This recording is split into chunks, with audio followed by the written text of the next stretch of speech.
মান সম্মানের দিকে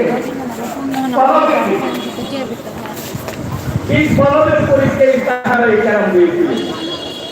উলাইকাল্লাযীনা ইমতাহানাল্লাহু কুলুবাহুম লিত্তাকওয়া লাহুম মাগফিরাতুন ওয়া আজরুন আযীম। কলমের পরীক্ষা।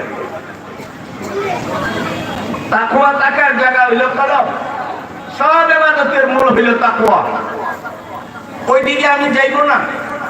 ইব্রাহিম আলাইহিস সালামের ছেলে হাজেরার গর্ভ থেকে জন্ম নিলেন ইসমাইল, যারে জবাই করার কথা ছিল, জবাই করতে হয় না। ওই দিক থেকে এই ঘটনার কারণে ওনার লকব আর টাইটেল হয়ে গেছে জাবিহুল্লাহ।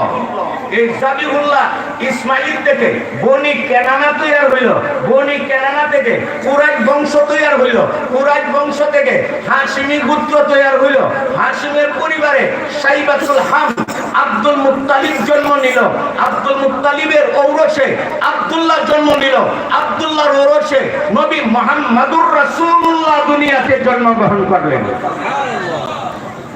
রাসূল বলেন আনা ইবনু যাবিহাইন, আনা ইবনু যাবিহাইন, আনা ইবনু যাবিহাইন।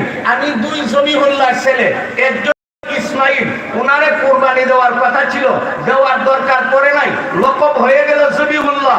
আমার বাবা আব্দুল্লাহকেও কুরবানি দেওয়ার কথা ছিল, প্রয়োজন পড়ে নাই, টাইটেল আর লকব হয়ে গেল জবিহুল্লাহ। আনা ইবনু যাবিহাইন, আমি দুই জবিহুল্লাহর ছেলে।